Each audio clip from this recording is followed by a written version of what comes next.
अच्छा सुनो, सब्सक्राइब करते वक्त ना घंटी बजा देना ताकि जब मैं ऑनलाइन आऊँ तो तुम्हारे फोन की भी घंटी बजे। नमस्कार मैं यूट्यूब फैमिली, मैं आज खुशियों की लहर मैं आप लोगों को सुनाने जा रहा हूं, जो खुशी की लहर देखकर आप चकाचौंध हो जाएंगे। जो इस खिलाड़ियों को देख ही रहे हैं जो कई मेडल लेकर आज हमारे स्कूल में यानी सरगुजा में आकर खुशियों का लहर बरसा दिए हैं।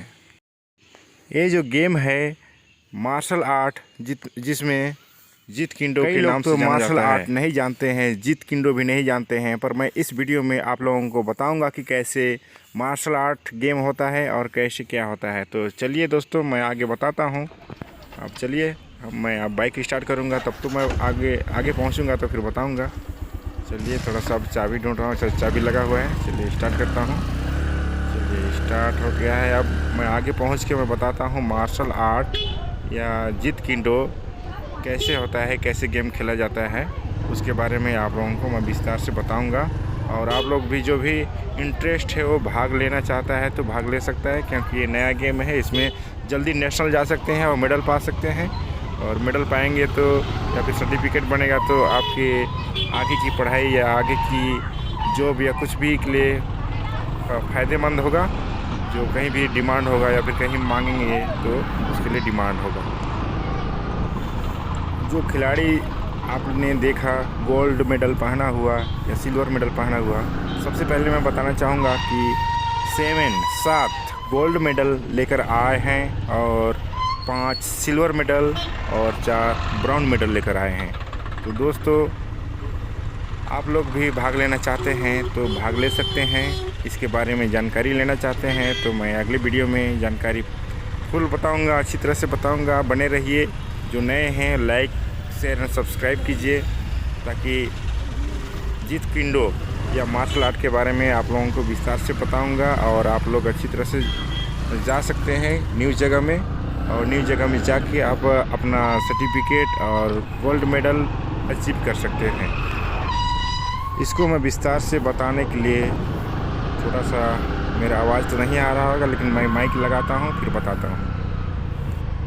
जीत किंडो गेम कैसे होता है मैं उसको भी दिखाऊंगा, उसको भी बताऊंगा, और वीडियो में बने रहिए। और कैसे खेलते हैं उसको भी देख लीजिएगा, और सीखने जो इंटरेस्ट है वो सीख सकता है।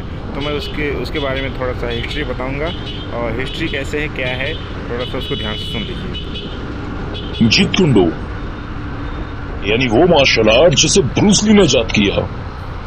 अब ये कैसी मार्शल आर्ट है, इसकी क्या खासियत है, ये जानने के लिए ये डेवलप कैसे हुई, ये जानना बहुत जरूरी है। दरअसल 1964 में वोंगजेक मैन से फाइट खत्म होने के बाद ली को एहसास हुआ कि उन्हें इस फाइट में बहुत ज्यादा टाइम लग गया। ये फाइट और जल्दी खत्म हो सकती थी। काफी एनालिसिस करने के बाद ब्रूस ली को समझ आया कि इसका मेन रीजन फाइटिंग का ट्रेडिशनल स्टाइल है, क्योंकि उस जमाने में ज्यादातर लोग सिर्फ अपनी ट्रेडिशनल स्टाइल को ही फॉलो करते थे, उसी की प्रैक्टिस करते थे, उसी पर ट्रस्ट करते थे, और फाइट भी उसी ट्रेडिशनल मेथड से ही करते थे। इस बारे में डिटेल में एक अलग वीडियो में बात करेंगे, पर शॉर्ट में आप ऐसे समझ लीजिए जैसे ताइक्वांडो के ज्यादातर प्लेयर्स मानते हैं कि ताइक्वांडो ही बेस्ट है। बॉक्सिंग, रेसलिंग, कराटे, पराठे सब बकवास है, और बॉक्सर्स को लगता है कि बॉक्सिंग बेस्ट है। ताइक्वांडो, कराटे, रेसलिंग ये सब बकवास है। ब्रूस ली ने कहा कि जब सभी इंसान एक जैसे हैं, लगभग सभी के 2 हाथ 2 पैर हैं, फाइट का कोई एक स्टाइल सभी जगह कैसे इफेक्टिव हो सकता है। इसीलिए ब्रूस ली ने ट्रेडिशन को तोड़ा और मार्शल आर्ट के अलग अलग स्टाइल्स को मिक्स करना शुरू करा। अब ब्रूस ली को ताई ची चान, फेंसिंग, विंग चुन और बॉक्सिंग की तो अच्छी खासी नॉलेज थी ही।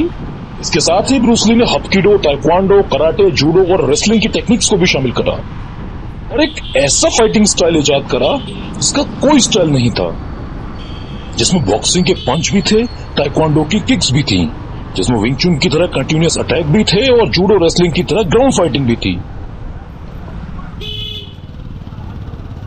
You see, actually, I do not teach, karate, because I do not believe in styles anymore. I mean, I do not believe that there is such thing as like Chinese way of fighting or the Japanese way of fighting or whatever way of fighting, because unless human being have 3 arms and 4 legs, we will have a different form of fight. 9 जुलाई 1967 को जीत कुंडो पूर्ण रूप से अस्तित्व में आया, जिसमें जीत का मतलब था टू स्टॉप इंटरसेप्ट, उनका मतलब फिस्ट और डो यानी वे। तो जीत कुंडो यानी the way of the intercepting fist. Bruce Lee के इस स्टाइल में आर्ट, साइंस और फिलोसफी तीनों का समावेश था। ब्रूस ली को father of mixed martial art भी कहा जाता है और कई एमएमए फाइटर्स ने कहा है कि हम आज भी ब्रूस ली के सिद्धांतों पर ही चल रहे हैं। ब्रूस ली के जीत कुंडो में बेल्ट ग्रेडिंग सिस्टम नहीं था और ना ही ब्रूस ली ने जीत कुंडो की कोई एसोसिएशन या फेडरेशन बनाई थी। पर आज जीत कुंडो की कई इंटरनेशनल एसोसिएशंस और फेडरेशंस हैं, जिनमें से कोई भी गवर्निंग बॉडी नहीं है और ना ही कोई इंटरनेशनल ओलंपिक कमेटी से रिकॉग्नाइज्ड है। भारत में भी जीत कुंडो की 2-3 एसोसिएशन फेडरेशंस हैं, पर इनमें से भी कोई नेशनल स्पोर्ट्स फेडरेशन नहीं है और ना ही कोई इंडियन ओलंपिक एसोसिएशन से रिकॉग्नाइज्ड है। हाँ, एसजीएफआई में जीत कुंडो शामिल है। फिलहाल एसजीएफआई की खुद की मान्यता रद्द है। आपने हिस्ट्री तो सुन ही लिया होगा। अब मुझे लगता है कि इसका वीडियो दिखाना पड़ेगा या फिर कैसे खेलते हैं उसको दिखाना पड़ेगा, तो आप बने रहिए। अब मैं अगला दिखाता हूँ। देखिए अब इस गेम को देखने में कितना अच्छा लग रहा है, कितना मस्त है। यहाँ ऑफिशियल या रेफरी आदेश दे रहे हैं, स्टार्ट हो गया है। आप देखते हैं आप क्या करते हैं, इतना मस्त लग रहा है। ले चलिए चलिए ले ले ले ले ले या अरे अभी तक मैं तो मेरी अरे चलिए अरे पटक दिया। कैसे गोल्ड मेडल नहीं आएगा? जरूर आएगा, ऐसे मतलब जरूर मेडल आएगा। तो मैं तो 2 लोगों को पटक देता है, 2 गोल्ड मेडल लेके आता हूँ। ये होता है जीत कुंडो गेम।